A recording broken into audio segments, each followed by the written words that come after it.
నమస్కారం కృష్ణారావు గారు. మరి మనకి తెలంగాణలో ఎన్నికలైనప్పటి నుంచి తర్వాత సరే ఆంధ్రాలో కూడా ఎన్నికలు అయిపోయి వచ్చినప్పటి నుంచి దేని మీదైనా డిఫరెన్స్ ఆఫ్ ఒపీనియన్ ఉంది అని అంటే గత ప్రభుత్వం ఏమి చేసింది అనేది. ప్రభుత్వాలు మామూలుగా రాజకీయ నాయకులు ఏం చేస్తున్నారు అని అంటే వాళ్ళు వచ్చిన తర్వాత మరి ఎంతో కొంత డబ్బులు చేసుకోవాలి కాబట్టి, అంటే ఇది ప్రత్యక్షంగాను పరోక్షంగాను అందరికీ తెలిసిందే. ఈ ప్రాజెక్ట్స్ ఏది చేస్తే దాంట్లో ఎంత ఎక్కువ ప్రాజెక్టులు చేస్తే అంత డబ్బు వీళ్ళ పార్టీలకు కానీ వీళ్ళకి కానీ వెనకాల కిక్ బ్యాక్స్ కింద వస్తాయనేటువంటి ఒక వదంతి అయితే ఉంది. ఇప్పుడు తెలంగాణలో సెంట్రల్ గవర్నమెంట్ సపోర్ట్ ఇచ్చినా ఇవ్వకపోయినా కాళేశ్వరం ప్రాజెక్ట్ స్టార్ట్ చేసి ఆగమేఘాల మీద దాన్ని కంప్లీట్ చేశారు.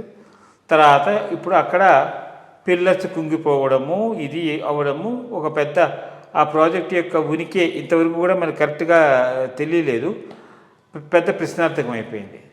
అదే అయిపోయిన తర్వాత నిన్నగాక మొన్న ఆగస్టు 2వ తారీఖు నాడు ఇప్పుడు శృంకేశ్వర దగ్గర సిటీకి రావాల్సిన వాటర్ని డైవర్ట్ చేయడం కోసం అని చెప్పేసి అక్కడ ఈ మెగా ఇంజనీరింగ్ కంపెనీ వాళ్ళకి వాల్ కడుతూ ఉంటే అది బ్రీచ్ అయిపోయి మొత్తం వాల్ అంతా కొట్టుకుపోవడం జరిగింది. అది ఒక తప్పిదం. ఇట్లాగే ఎన్ని ప్రాజెక్టులు ఉన్నాయి ఏమిటనేది తెలియదు. ఇంకోటి చూసుకుంటుంటే ఆంధ్రప్రదేశ్లో కూడా మరి ఎప్పటి నుంచో జరుగుతోంది ఆ పోలవరం ప్రాజెక్ట్ దగ్గర ఈ గోడ కట్టాలి ఆ గోడ కట్టాలి, దీనివల్ల వాటర్ ఇది ముంపు వస్తుంది, ఇదంతా చేశారు. అసలు ఇన్ని ప్రాజెక్ట్స్ కొత్తగా కడుతున్నప్పుడు వీళ్ళు పొలిటికల్ డెసిషన్ మీద గౌరవ ప్రాజెక్ట్స్ ఇంప్లిమెంట్ చేయకుండా ఒక నిష్ణాతులు అంటే అక్కడ ఉండే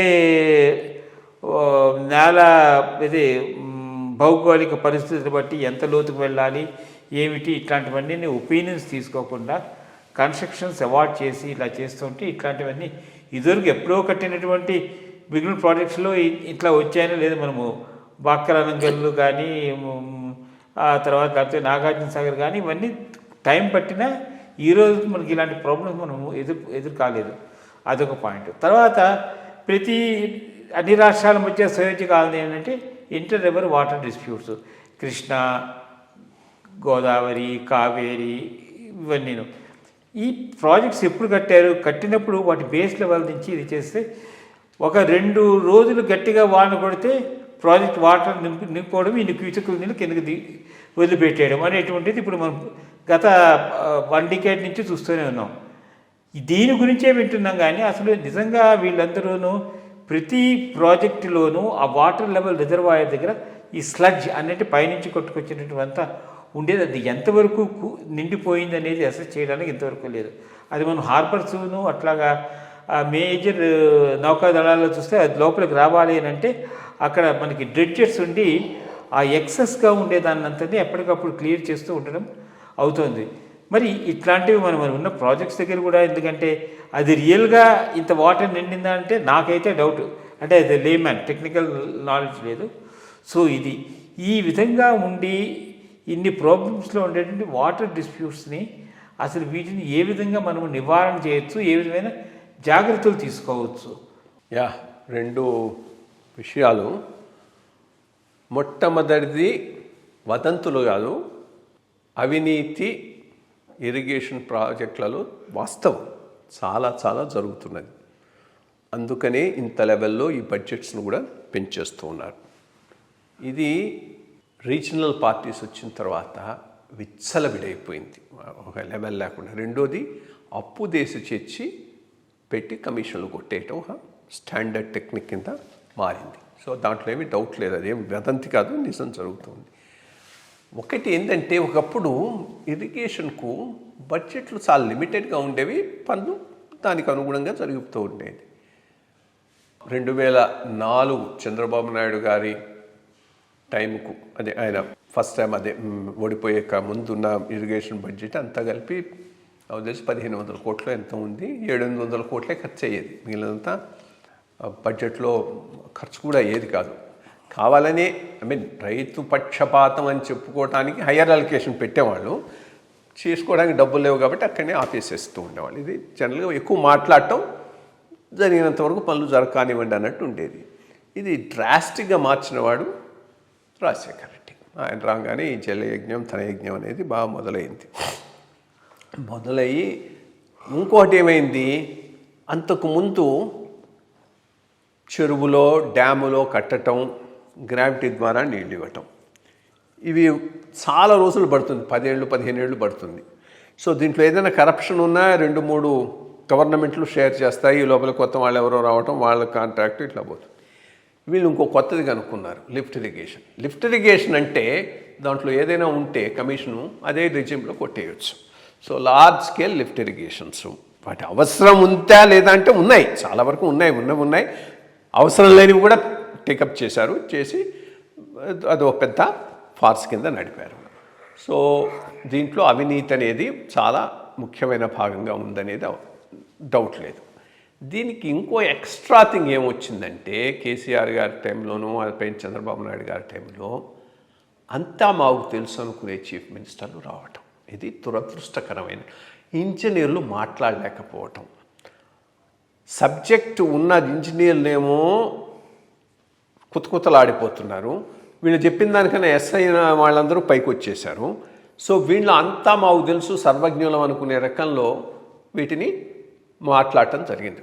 కొంత నాలెడ్జ్ ఉంది వీళ్ళ పొలిటికల్ నాలెడ్జ్, నేళ్ళు అడ్మినిస్ట్రేషన్లో ఉన్నారు, ప్రజల్లో తిరిగారు, నాలెడ్జ్ వస్తుంది. కానీ ప్రాజెక్ట్ డిజైన్కి సరిపోయిన నాలెడ్జ్ కాదు వీళ్ళది. బట్ ప్రాజెక్ట్ డిజైన్లను కూడా వాళ్ళే డిసైడ్ చేసటం, మా ప్రోగేటివ్ అనుకునేటటువంటి అహం వచ్చేసింది. ఈ అహమే 2 రాష్ట్రాలకు పెద్ద కారణమైంది.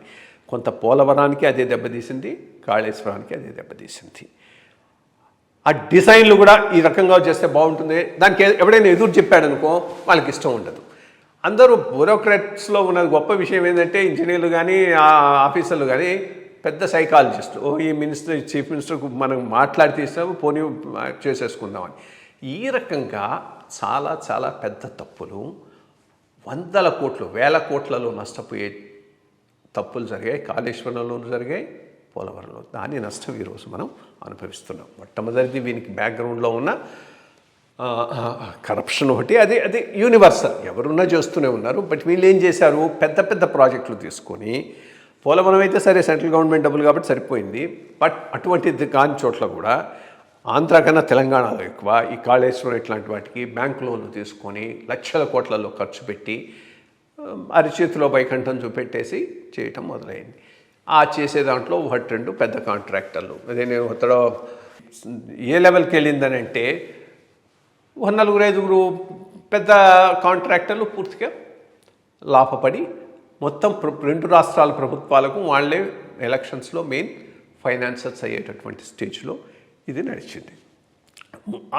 పోనీ కరప్షన్ యాంగిల్, బట్ డిజైనింగ్లో కూడా వీళ్ళు ఏలు పెట్టడం, అంతా మాకు తెలుసునేటటువంటి అహంతో పోవడంతో ప్రాజెక్టులు దెబ్బతిన్నాయి. అదే ఈ రోజుని కాళేశ్వరం కానీ, మేడిపల్లి కానీ, సుంకశిలలో కానీ అవుపిస్తున్నటువంటిది.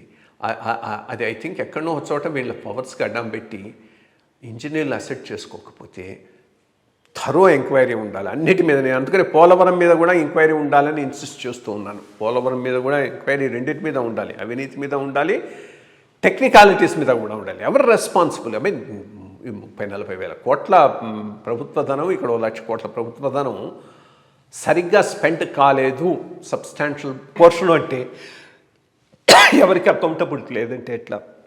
సో ఇదొక మేజర్ యాంగిల్ ఇరిగేషన్లో నడుస్తుంది. దాని రిజల్టే ఈరోజు సుంకసిల్లో జరిగినటువంటి అంశం కూడా.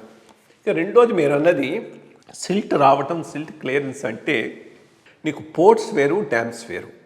పోర్ట్లోను వాటి సిల్ట్ క్లియర్ చేసి డ్రెడ్జింగ్ చేయకపోతే నౌక లోపలికి రాదు. డ్యామ్స్లో చాలా డెడ్ స్టోరేజ్ ఉంటుంది.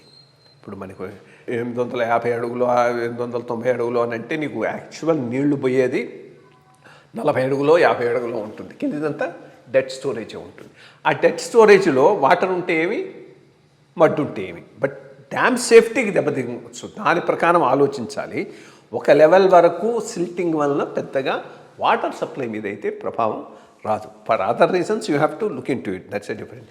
బట్ ఈ డ్యాములను సిల్ట్ క్లియరెన్స్ అంటే సాధారణమైన విషయం కాదు. నీకు అక్కడ జడ్జింగ్ అంటే ఏదో కొద్దిగా లైను ఫ్రమ్ సీ నుంచి ఆ హార్బర్ దాకా వచ్చే లైను డ్రెడ్జింగ్ చేయటం ఒకటి, ఇది ఎన్ని క్యూబిక్ టన్నులో వస్తాయి చూడాలి. బట్ అది కూడా ఏదో రోజు అయితే అవసరం వస్తుంది. ఎందుకంటే ఈ వీటిలో కొన్ని చాలా త్వరగా సిల్టప్ అయిపోతున్నాయి. ఇన్ఫ్యాక్ట్ పోలవరానికి అది పెద్ద ప్రాబ్లం కావచ్చు. ఎందుకంటే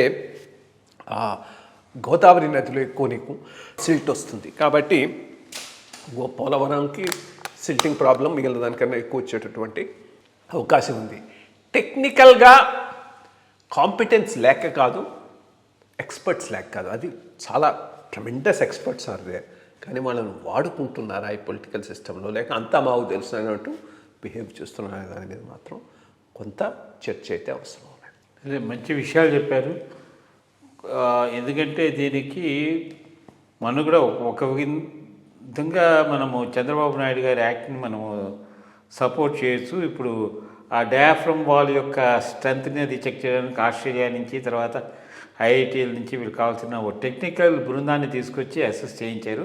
మరి దాని మీద రిపోర్ట్ మనం ఇంకా చదవలేదు. బట్ ఇట్లాగా అంటే యాజ్ ఎ హోల్ దేశంలో ఉండే మొత్తం ప్రాజెక్టులన్నిటికీ ఒక విధమైనటువంటి సత్వర చర్య తీసుకోకపోతే భవిష్యత్తులో వాటర్ మీద ప్రాబ్లమ్స్ వచ్చే అవకాశం అయితే ఉంది. నమస్కారం. నమస్కారం.